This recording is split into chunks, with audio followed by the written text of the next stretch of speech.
before you scroll past this, sit with one question for a moment. Have you ever finished a hard day and thought, why does nothing actually change? Not lazy, not quitting, just running but never arriving anywhere. That was Noah. And everything shifted because of a baker, a blank receipt, and 3 lines written before the world got loud.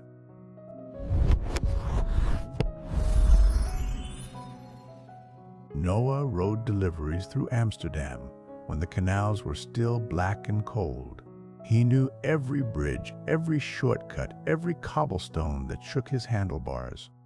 Inside his head, a promise played on repeat like noise he could not turn off. Keep moving. Stability will come. The family will stop worrying. His backpack held a cheap laptop, a softening banana, and a stack of wrinkled receipts. He called it building a career. Most mornings, it felt like surviving until tomorrow arrived. Nobody warned you that being busy can look exactly like progress. Every ping sounded urgent, so he answered every ping. Every extra shift felt responsible, so he accepted every extra shift. He told friends, "I'm grinding," and they nodded, and that nod felt like permission. At night, he opened his course tab, Introduction to Data Fundamentals, and told himself, after this one message, 1 became 5. 5 became the whole night. He fell asleep with the screen still glowing, the phone warm in his hand. Tomorrow, he thought. Tomorrow, he always thought. It started with rain. A building elevator broke, and he climbed 6 floors twice. A customer called while he was still locking his bike. The app marked him late before he even reached the door. His rating dropped a decimal, and orders slowed to a trickle. 2 days later, a bank alert flashed on his screen at 11 p.m. He stared at the number, whispered, "I'll fix it tonight." Like a prayer with no address. That night he scrolled until his eyes burned and his thumbs ached. He planned nothing. He fixed nothing. He woke up still behind, and the day had already begun without him. It happened on a Tuesday, near the Prinsengracht Canal. A car door swung open without warning, right into his lane. Noah yanked the handlebars so hard his tires screamed on wet stone. He missed the door by the width of a breath. He pulled over, gripped the wall, and just stood there. No cars honked. No one stopped. The canal kept moving like nothing had happened. His hands would not stop shaking. He made it home. Sat at the kitchen table in damp socks. Listened to the radiator tick in the silence. A receipt lay on the table, crumpled, water-stained, ink bleeding at the edges. He picked it up without knowing why. Stared at it like it was trying to tell him something. His sister called, "Are you okay?" "Honestly, Noah." Then, "Yeah, just tired." He said it, and his throat closed around the lie. Because he was not just tired, he was disappearing slowly, one missed night at a time. The next morning, Noah stepped into a small bakery on Haarlemmerdijk. Not for coffee, for a reason he could not name. The owner, Jonas, 60-something, flour on his forearms, moved without hurry. Everything about him said, "My day cannot be taken from me." Noah watched him for a full minute before speaking. "How do you stay so calm?"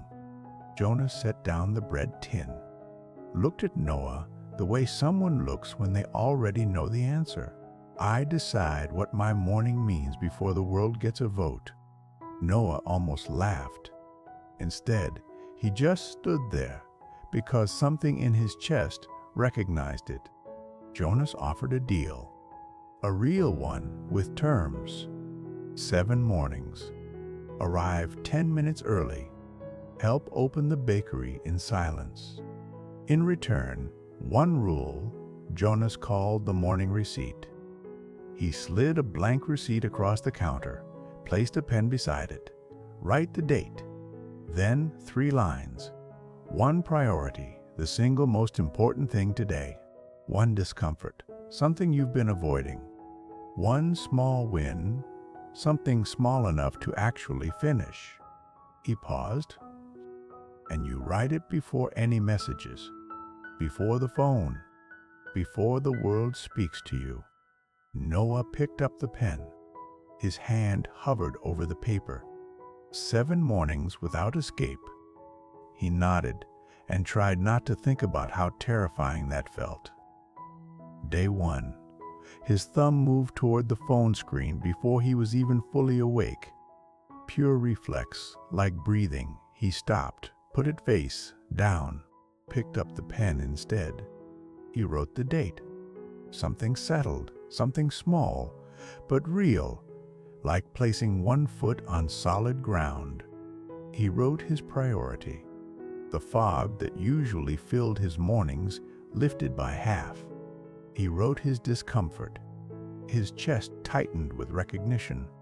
He had been avoiding this thing for 3 weeks. Seeing it written made him feel both ashamed and strangely lighter. He wrote his tiny win. Reply to the course instructor about the assignment, small enough to be real. By noon, he had done it. No applause, no reward, just a quiet sense of having kept his word to himself. That night, a friend texted, "You've been ignoring everyone lately. Everything okay?" Noah stared at the screen. The old guilt rose fast, warm and familiar, like a reflex he hadn't outgrown. He almost typed, "Sorry, I'll do better."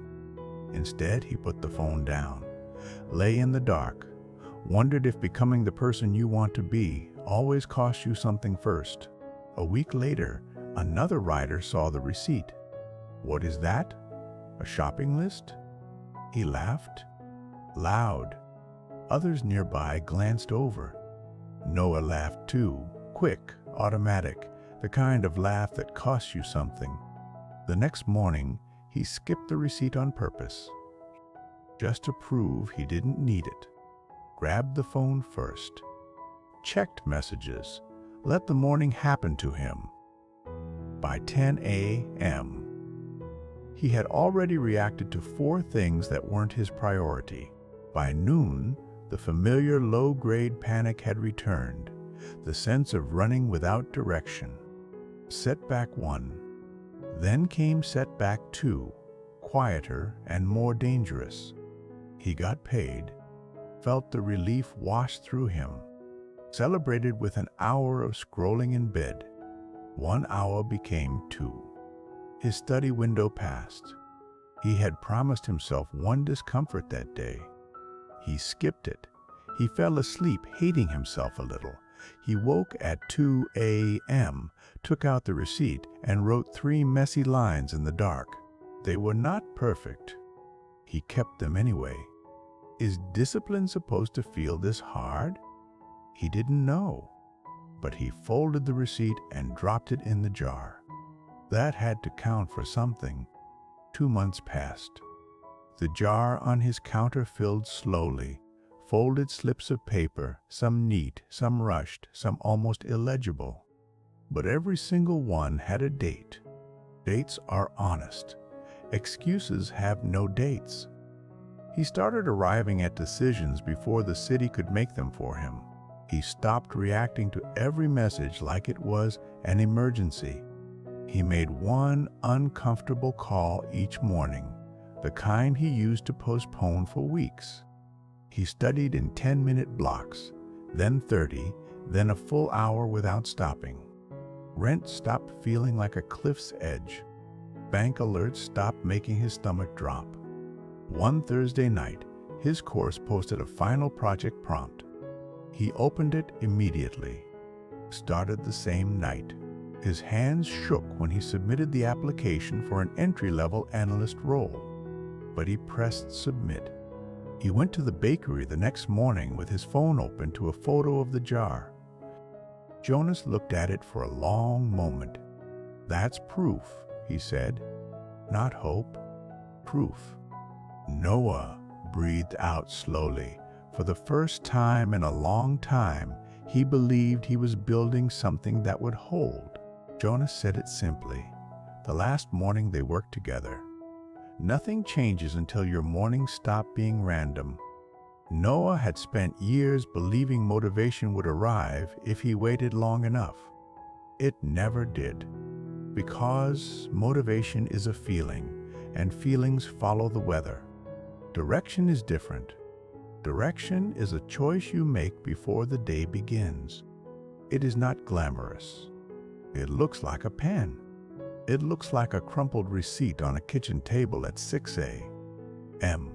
It looks like writing 3 lines before you check anything, before you speak to anyone, before the world gets its hands on your attention. Some mornings Noah still wanted to skip it. Some mornings the phone still called to him, like an old habit that knows your name. But he wrote the date anyway, and the date kept him honest. One priority, so the day has a center. One discomfort, so fear stops making your decisions. One small win, so progress stops feeling invisible. If you want to try it, do it tomorrow. Not after the messages. Before them. Write 3 lines. Date them. Fold the paper. You are already working hard. You deserve to feel it going somewhere.